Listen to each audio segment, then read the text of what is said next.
a lot of people today may not remember a time when you were battling 22 criminal complaints, all because you urged young women to protect themselves in sexual relationships. You spoke about the reality of premarital sex, and you were speaking from a context of HIV, other sexually transmitted diseases, unwanted pregnancies, and you lived with criminal cases against you. Do you remember that time?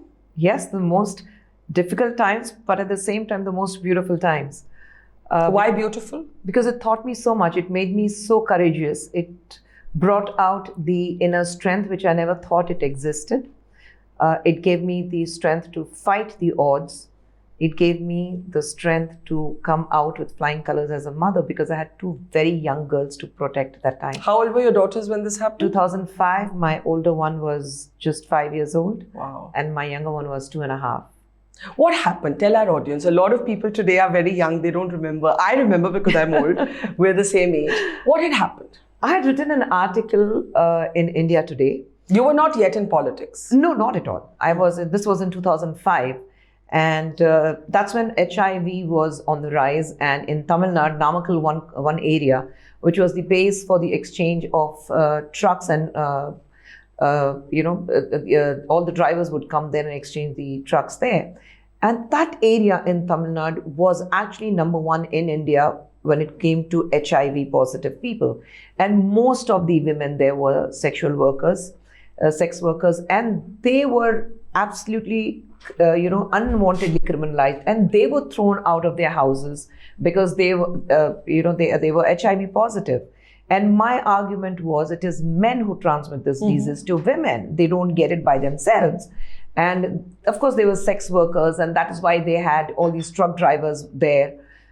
And I had written an article for that how in today's times, we had a lot of stories about newly born children being thrown in dustbins and found in the government orphanages at the doorsteps. Because then we had one scheme where it was called Tottil Koran or something. It's like a kid and we found a lot of unwanted kids. So my article was regarding that, saying that how this is on rise and we need women to be protected.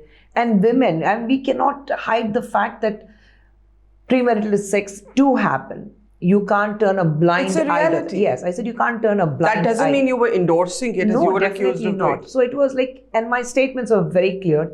If you are involved in premarital sex, you have to use protection so that you don't get, transmitted with any kind of HIV or any sexually transmitted disease or unwanted pregnancies, and you need to protect yourself.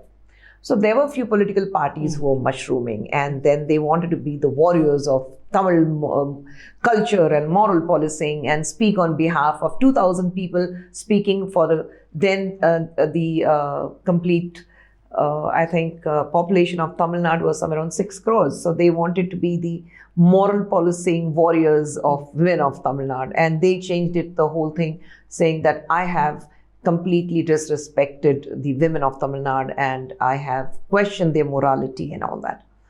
So, I mean, how utterly crazy. Like today, in fact, if you did not say what you said, you would be accused of interfering with the autonomy of adult women. Exactly. Right? It should be about what women consent to. Of course, teenagers is a whole different debate. Now, what happened after that? So I had these actually 46 cases filed against 46. me. 46 in all.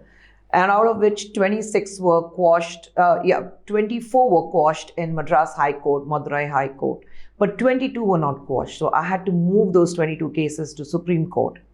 And that battle went on for 2 years. 2007, I moved them to Supreme Court, and 2010, I got relief from the Supreme Court. I won all the 22 cases.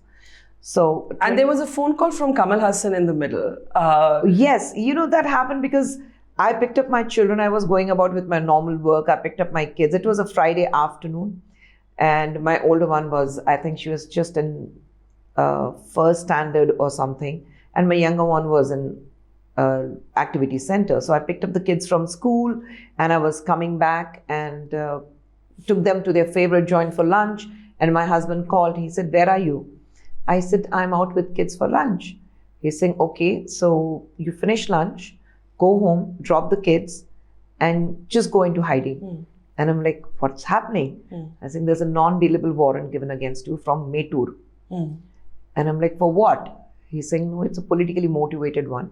And they have just issued a non-bailable warrant saying that you were summoned thrice and you did not go there in person. So they have, I said, but we didn't receive any summons. Saying we haven't, but it's all politically motivated. So you just move and go into hiding. And because it was a Friday, and this came around 3 o'clock, around 2:33 in the afternoon, so that I can't file it in in High Court. I can't go to High Court. Neither Saturday, Sunday, obviously, no courts will function. Monday, the struggle will start again. So he said, just go into hiding. So I dropped the kids at home and I went to a friend's place, and there were cops who were all over looking for me. They were in Mufti, they were outside my brother's place, all my best friends' houses. Wow. They went inquiring where I was, to my mom's place, and they couldn't find me anywhere. But I was at a very, very good friend of mine who supported me and his entire family, and I was with them. And Monday, Chennai High Court, Madras High Court refused to take up my case. Tuesday, they refused to take my case. And Wednesday, I'm still in hiding. And my kids, imagine my kids were young, they were calling me and they were crying that they wanted to meet me, they wanted to see me.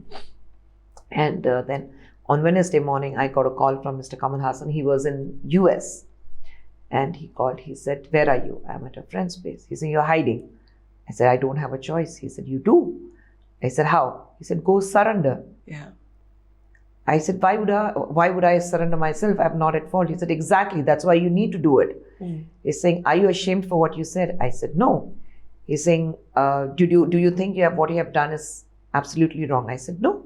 He's saying, you spoke your mind and you spoke the truth. I said, yes. He said, then do it. Face the facts, face the truth. You are right in what you said. So just go. And that's when I called up my husband and I said, enough, I can't go. If they have to arrest me, let them arrest me. If I have to go behind bars, I'm ready to go behind bars. But I'm not going to hide anymore as a culprit. I'm not the culprit here. I've not done anything wrong. So he said, fine. Are you ready to face it? Because you don't know if they're going to put you behind bars. Yeah. We don't know how long it will take to bring you out. I said, fine. I said, a week, 10 days, a month, a year, I'm ready to face it. But I will go. That's when on Thursday morning, then I went to Metur and I surrendered myself. And it took you another few years to have these cases dropped against you. Yes, 2007 to 2010. Crazy. And did that experience make you more diplomatic going forward? Did you think before you speak? No. Did you start to think before you speak? No. No, wish I could do that, but no. I still continue to speak my mind. If I start thinking before I have to speak, if I start measuring my words, then I will understand that something is wrong with me in my head. Then it's not me.